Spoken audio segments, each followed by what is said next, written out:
All right, let's go back to the phones. Let's go to Sarah in Toronto, Canada. Sarah, good morning from the United States. How are we doing? Good morning. Hi, Dr. John. Thanks so much for taking my call. Thank you for calling. How can I help you this morning? Okay, so I went through a really traumatic C-section about 15 months ago, so I'm having a hard time. Oh, man, I'm so sorry. Yeah. So about, like I said, 15 months ago, I went into labor. Everything seemed fine at first. This was my second child. Towards the 10-hour mark, they noticed his heart rate dropping fast, and they weren't sure what was wrong with him, and they just made the quick decision to rush me into the OR, so I didn't really have time to process this whole thing. When they started, I felt everything about my C-section. I felt them cutting. I felt it's hard for me to talk about, but sure. I felt them cutting. I felt them moving my organs. I felt everything.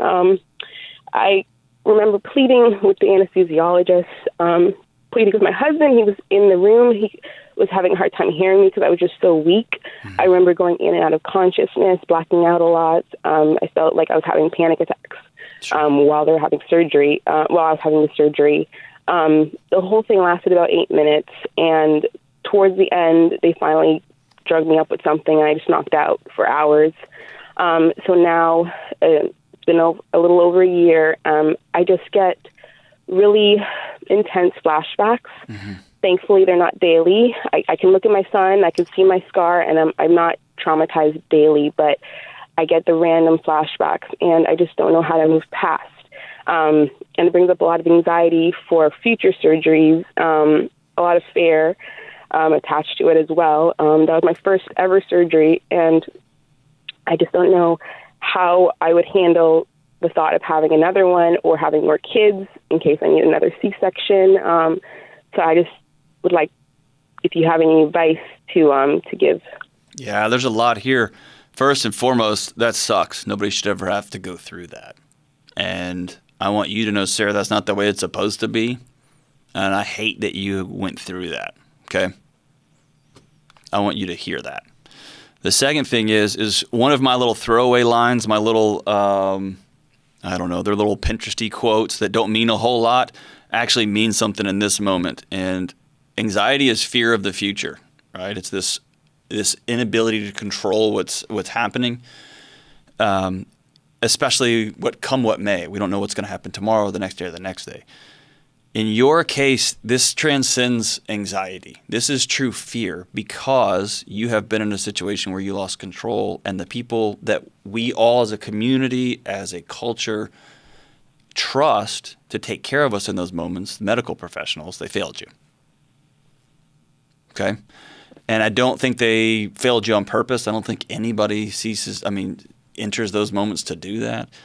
But the goal there is to protect you and to protect that baby. And thankfully they were there to help that baby and to take care of that baby. But, man, you had surgery performed on you without anesthesia and you remember it.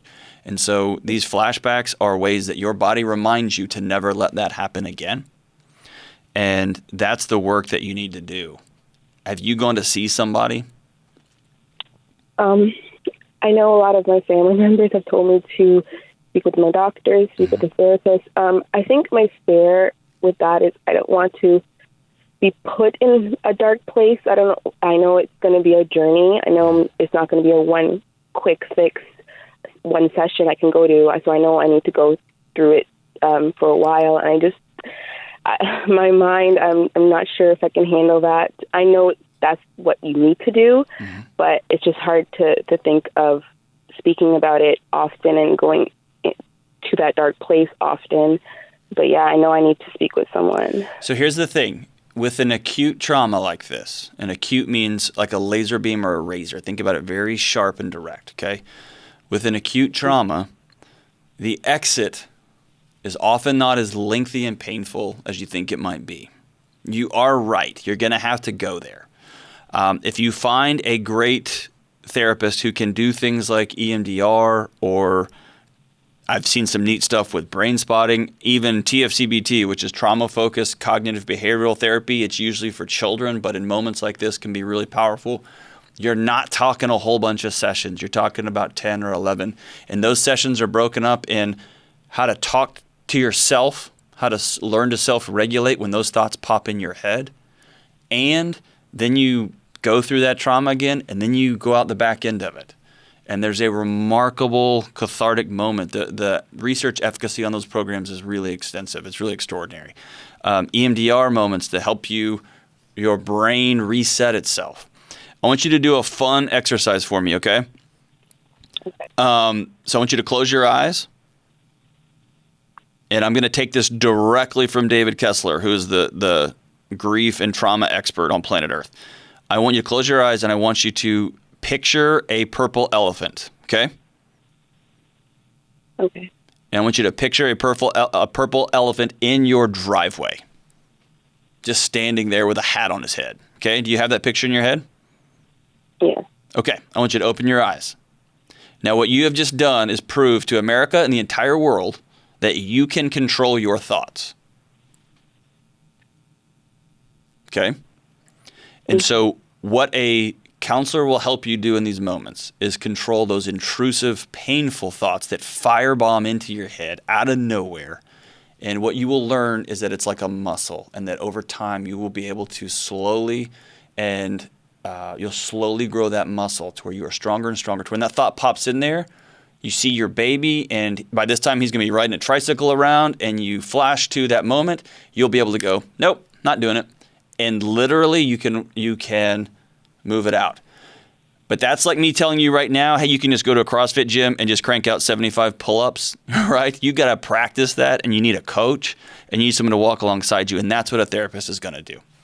If you walk into a counselor and they tell you, all right, I want you to tell me everything that happened on session 1, just say thank you, but I'm going to leave, because you're not a good trauma counselor. You don't know what you're doing, and people can re-injure you and, like you said, make things pretty dark if they don't know what they're doing. But I want you to find, I guarantee you in Toronto, there are some extraordinary trauma counselors that you can talk about your situation. They will help you walk out of that situation with a set of skills to begin to take control of your thoughts, to begin to reframe some of those moments and really just stop the intrusion. Because surgery can be an extraordinary thing. It can be a really remarkable gift. And occasionally it's a painful, painful trauma.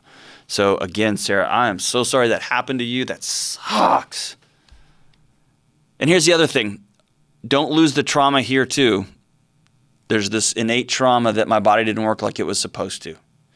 And I've known a number of women who carry around a deep, deep trauma that's beyond the physical trauma, which is, why didn't my body do what it was supposed to do? And make sure you discuss that with your counselor as well. This idea that my body is supposed to be a machine. It's supposed to, A plus B is supposed to equal C. Our bodies don't work like that. They're still beautiful. They're still extraordinary. And sometimes things happen. And that's when the medical community is supposed to come in and help us. And unfortunately, it didn't go well for you this time. Please reach out to somebody. Again, EMDR, TFCBT. If you can find somebody that will do a modified version of that for you as an adult, find a trauma counselor in your area.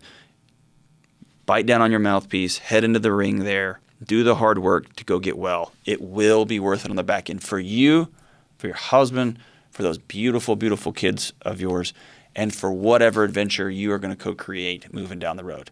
Thank you so much for your call, Sarah. You're a gift and a blessing. Thank you for calling.